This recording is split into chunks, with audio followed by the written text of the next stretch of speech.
जो मेरे भीतर थी। अब यह क्षण तुम्हारे निर्णय का है। क्या तुम केवल सुनने वाले बनोगे या चलने वाले? क्या तुम केवल जानने तक सीमित रहोगे या जीवन में उतारोगे? क्योंकि मैं बुला रहा हूं वही आवाज जो गलील की झील पर गूंजी थी, आज तुम्हारे हृदय में गूंज रही है।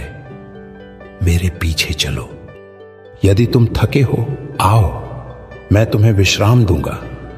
यदि तुम टूटा हुआ महसूस करते हो, आओ, मैं तुम्हें जोड़ दूंगा। यदि तुम खोए हुए हो, आओ, मैं तुम्हें दिशा दूंगा।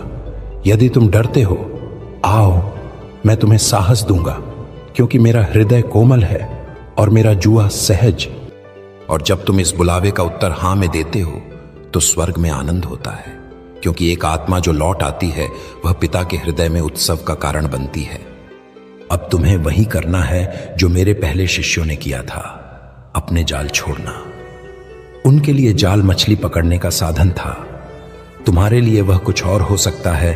तुम्हारी अपनी योजनाएं, तुम्हारा गर्व, तुम्हारी सुरक्षा, तुम्हारे डर।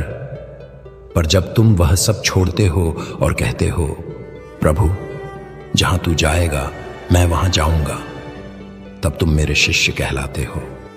और तब तुम्हारा जीवन अब केवल तुम्हारा नहीं रह जाता, तुम एक जीवित सुसमाचार बन जाते हो। तुम्हारे हर शब्द, हर कर्म, हर मुस्कान में मेरी झलक दिखने लगती है। लोग तुम्हारे भीतर नहीं, मुझ में विश्वास करने लगते हैं, और यही मेरा उद्देश्य है। आज मैं तुम्हें आशीर्वाद देता हूं कि तुम्हारे भीतर यह पांचों मार्ग जीवित रहे, कि तुम्हारा आत्मसमर्पण तुम्हें स्थिर रखे, कि तुम्हारा प्रेम तुम्हें साहसी बनाए, कि तुम्हारा क्रूस तुम्हें शुद्ध करे, कि तुम्हारा वचन और प्रार्थना तुम्हें जोड़कर रखे, और कि तुम्हारी सेवा और नम्रता तुम्हें ऊंचा उठाए। मैं प्रार्थना करता हूं कि जब संसार अंधकार में डूबा हो, तुम प्रकाश बनो। जब घृणा बढ़े, तुम प्रेम के वाहक बनो। जब लोग टूटें, तुम उनके घावों पर मरहम बनो। और जब लोग मुझसे दूर हों, तुम वह सेतु बनो जो उन्हें मेरे पास लाए। क्योंकि तुम मेरे शिष्य कहलाए नहीं, तुम मेरे शिष्य हो, और मैं तुम में रहूंगा, हर श्वास, हर शब्द, हर कदम में। अब मैं कहता हूं, जाओ, और जैसा मैंने तुमसे प्रेम किया वैसे ही दूसरों से प्रेम करो।